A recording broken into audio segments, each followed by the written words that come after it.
Trying to guide a huge organization through massive change can kind of feel like you're steering a supertanker through a hurricane. But what if you had a clear plan? A way to not just get through it, but to actually build something stronger on the other side. So let's get into it.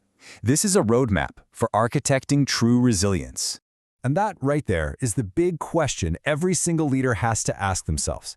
It's a huge challenge, because when a big transformation goes sideways, the cracks don't just show up on the surface, they can go all the way down to the foundations. So where do you even start? And here's the big shift in thinking. We're not looking for a map. A map just gives you a few different ways to get somewhere. A blueprint is a detailed, intentional plan for building something specific, something designed to be strong.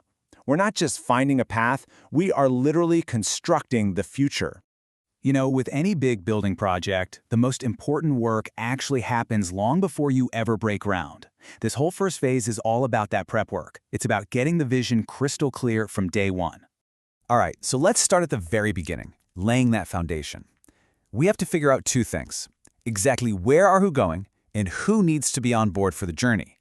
These first 2 points are the concrete and steel that everything, and I mean everything else, gets built on.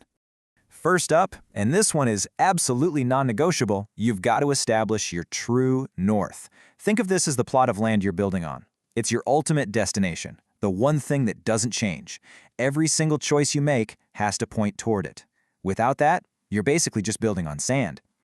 Okay, so you've got your location. Now you need the crew, right? Stakeholder alignment is all about getting everyone, your leaders, your teams, even your partners, to not just look at the blueprint, but to really truly believe in it.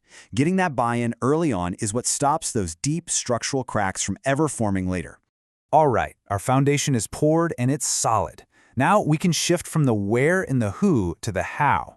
This is where we start looking at the actual construction plans, the framework, and all the processes that are going to keep this whole project on track. Look, trying to tackle a giant transformation all at once, it's just overwhelming. It's a recipe for burnout. The solution is to break it down into phased milestones. You create these smaller, structured stages with goals you can actually hit. Each time you complete a phase, it's a win. It builds momentum and keeps everyone fired up. Now, this next point, this is where so many projects fall apart. Confusion. Clear governance is like having an amazing general contractor on site. It clearly spells out who's responsible for what and who gets to make the final call on decisions. It just cuts through all the noise and stops the project from drifting. So, if governance is the general contractor, then transparent communication, well, that's the mortar holding every single brick together. You have to keep people in the loop. On the wins, yeah, but also on the challenges and the course corrections. That's how you build the trust you need to get through a project this complex. Okay, so we've got a plan, we've got a process. But is this thing we're building actually going to be strong enough to stand up when the wind starts blowing? This next section is all about building in the stuff that creates real, lasting strength. And this leads to a really critical choice you have to make. Are you going to be proactive or reactive? Constantly firefighting is just putting patches on things. But proactive capability building, that's about training your people and embedding new skills before you're in a crisis. It's about making the core structure itself stronger. This is where you put on your structural engineer hat. Good risk management isn't about hoping for the best. It's about anticipating the worst. It's like designing a skyscraper in California. You don't just hope an earthquake doesn't happen. You engineer the building so you know it can handle the shaking. You plan for it. At the end of the day, you don't build a massive new headquarters just for fun, right?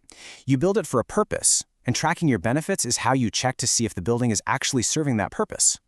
Are you seeing the financial returns, the improvements in how you work? Measuring this stuff is how you prove it was all worth it. And that brings us to our final and maybe the most crucial piece of the puzzle. A great structure is never really done. It has to be maintained, it has to adapt, and it has to be ready for whatever the future throws at it. Yeah, this quote right here, it nails it.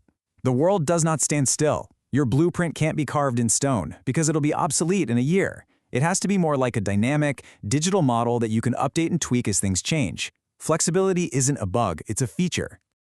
And that leads us to the final point, continuous improvement. This is like the regular maintenance schedule for your building. Every single project, whether it's a runaway success or a bit of a stumble, teaches you something. You have to take those lessons and feed them back into your process to make sure the next thing you build is even better. So there you have it. From defining that true north all the way to continuous improvement, these 10 points aren't just a random to-do list. They are a complete, integrated system, a real framework for architecting an organization that's built to last. And that's really the question I want to leave you with. Think about your own organization's plans. Is your roadmap a dusty document sitting on a shelf somewhere? Or is it a living, breathing guide that you're actively using to build a more resilient future?